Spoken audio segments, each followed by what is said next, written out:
क्या उत्तर प्रदेश में अपराधियों का अंत हो रहा है या फिर खाकी की आड़ में किसी की नई नवीली दुनिया उजाड़ी जा रही है?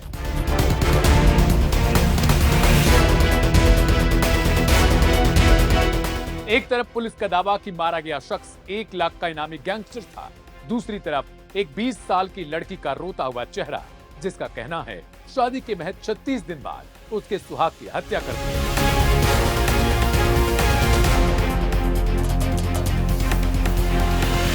सवाल नंबर 1, क्या 29 मई की रात हुए विनीत राय हत्याकांड का सच वाकई यही है जो पुलिस बता रही है?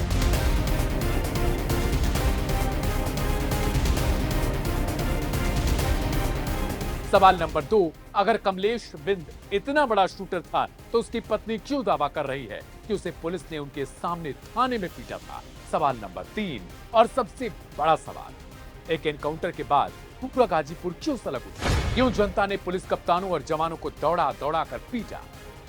नमस्कार, मैं हूं दिव्यांशु सिंह और आप देख रहे हैं लाइव हिंदुस्तान। इस एपिसोड को आप तक पहुंचाने में हमारी मदद की है KR मंगलम यूनिवर्सिटी ने।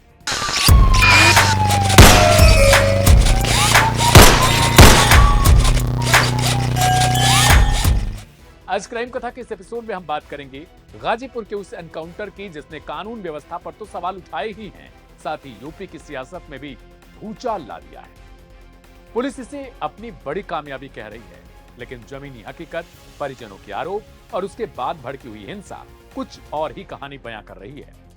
अगले 7 मिनट में हमारे साथ जानिए कमलेश बिंद के एनकाउंटर का पूरा सच क्या है।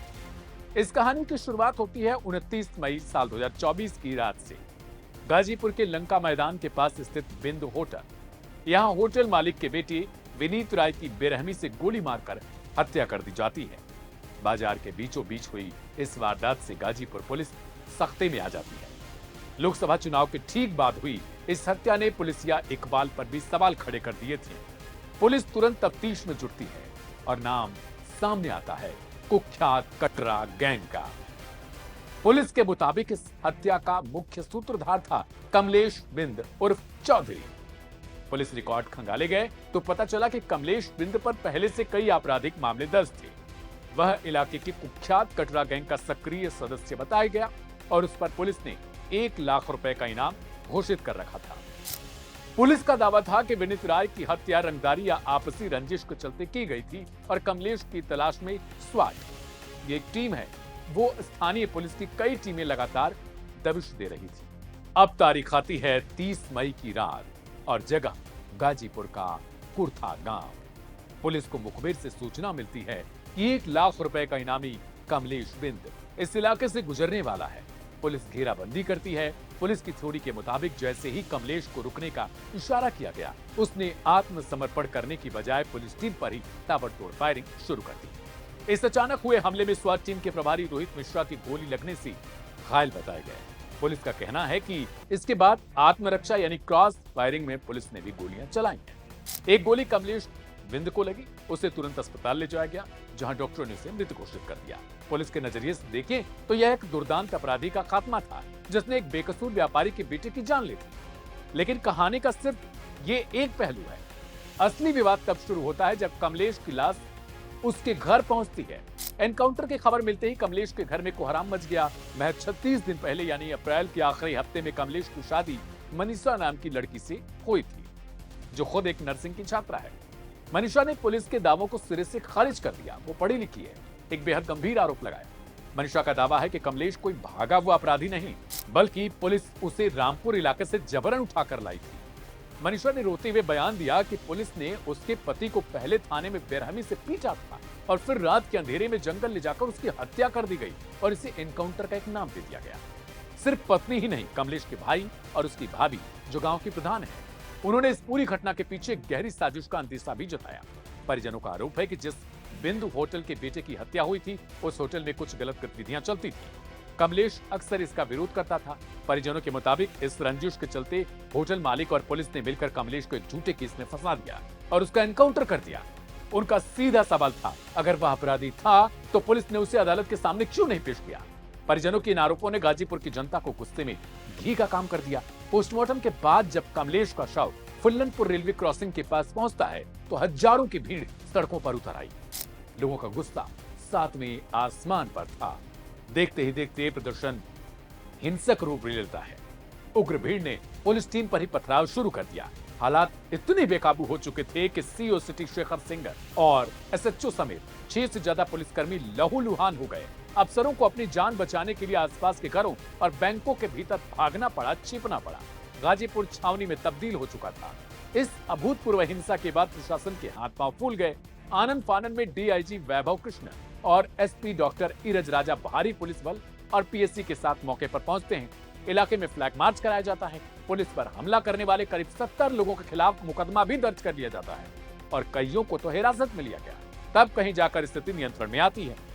देखिए, इस प्रकरण में एफआईआर तत्काल पंजीकृत कर ली गई है और लगभग 60-70 अज्ञात एवं अन्य नामजद लोगों के विरुद्ध इसमें एफआईआर लिखी गई है। ये प्रकरण, जैसा कि आपको जानकारी है, 29-30 की रात को होटल व्यवसायी आलोक राय जी के पुत्र की कुछ बदमाशों के द्वारा हत्या कर दी गई थी। इसके संबंध में नामजद मुकदमा शंकर पांडे, कमलेश चौधरी, इनके 2 अन्य नामजद साथी एवं अज्ञात लोगों के विरुद्ध ये पंजीकृत किया गया था।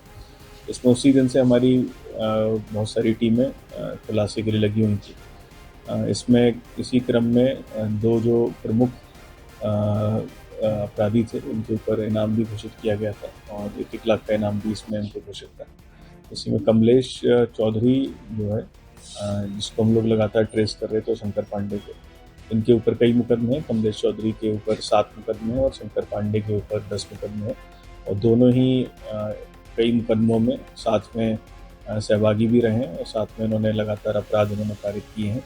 इसमें अपहरण और 307 वगैरह जैसे गंभीर संगीन अपराध हैं। तो इसको कमलेश चौधरी की सूचना मिली थी। सूचना को डेवलप करके टीम इसको पकड़ने गई तो वहीं पर इसने पुलिस पर जानलेवा फायर किया। इसमें एक सब इंस्पेक्टर घायल हुए, एक दूसरे एसओ करंडा की बुलेट प्रूफ जैकेट में भी गोली लगी और तो इस पर जवाबी फायर में इसको गंभीर रूप से घायल हुआ है और इसको गंभीर घायल होने के उपरांत इसको हॉस्पिटल ले जाया गया, जहाँ पर इसको डॉक्टर्स ने मृत डिक्लेयर किया।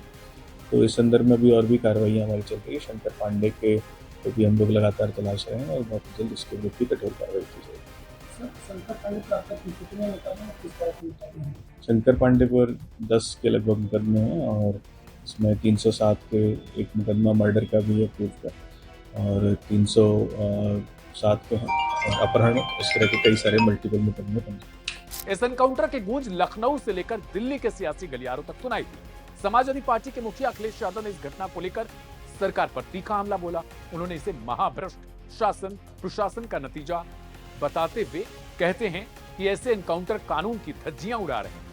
अभी अब मामला सिर्फ एक क्राइम फाइल नहीं रह चुका है, बल्कि यह यूपी में जस्टिस बाय एनकाउंटर बनाम ड्यू प्रोसेस ऑफ लॉ, इसके तहत एक बड़ी कानूनी प्रक्रिया का बहस बन चुका है।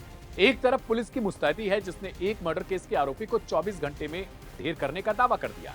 दूसरी तरफ एक रोती हुई पत्नी के आंसू है, जो खाकी पर हत्या का आरोप लगा रही है। सच क्या है, ये तो आने वाले मजिस्ट्रेट जांच या अदालती कार्रवाई में साफ होगा, लेकिन इस घटना ने यह साफ कर दिया है कि जब तक एनकाउंटर की प्रक्रियाओं पर पारदर्शिता नहीं होगी, तब तक ऐसे ही सवाल खड़े होते रहेंगे और जनता का आक्रोश सड़कों पर दिखेगा। ये पहली दफा कोई नहीं है कि जब एनकाउंटर इस तरीके से किया गया हो। हर बार की कहानी में कुछ इसी तरीके से पुलिस या थ्योरी होती है कि आरोपी भाग रहा था, बाइक से था और वो जब पुलिस पर फायरिंग करता है, पुलिस को निशाना बनाने की कोशिश करता है और पुलिस जवाबी कार्रवाई में उस पर गोली चलाती है और इसी दौरान वो ढेर हो जाता है। यही कुछ कहना है उनके घर वालों का। इस पूरे मामले पर आपकी क्या राय है? क्या आपको लगता है कि पुलिस की कार्रवाई सही थी या परिजनों के आरोपों में दम है? हमें कमेंट बॉक्स में जरूर बताएं। इस वीडियो को शेयर करें और निष्पक्ष खबरों के साथ ही सोमवार से शुक्रवार हर रात 10 बजे एक नई क्राइम रिपोर्ट देखने के लिए हमारे चैनल को सब्सक्राइब करें।